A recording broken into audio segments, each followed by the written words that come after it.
Let's look at an example of a price ceiling. Price ceiling is when the government intervenes in a market to set a legal maximum price, right? The ceiling. The price can't go higher than the ceiling, at least not legally. And it's put in place when the free market price is perceived to be too high. So graphically, let's look at what this how it's represented.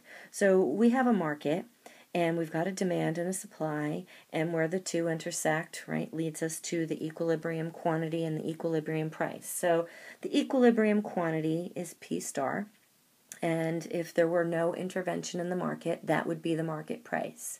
If it's perceived to be too high, the government intervenes and puts in a lower price than the equilibrium price, P sub C. So PC is the price ceiling price, and it becomes a binding or meaningful price ceiling if the ceiling is lower than the market equilibrium price.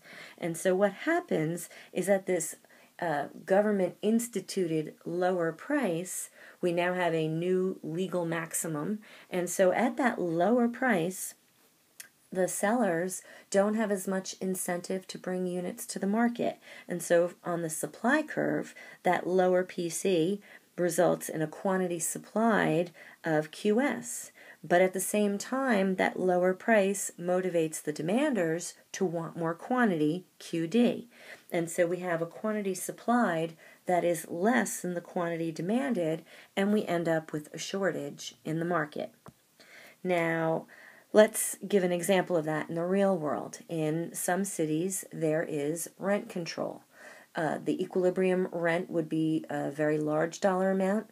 It's perceived to be unfair, and so the government intervenes and says, this is the maximum rate that you can charge per square foot, or this is the amount that you can increase your rent year to year to year, and then over many years it's by default created a much lower ceiling rental than the market equilibrium rental would be. So for next class, I want you to think about, how does the market for rent-controlled housing respond to the price controls?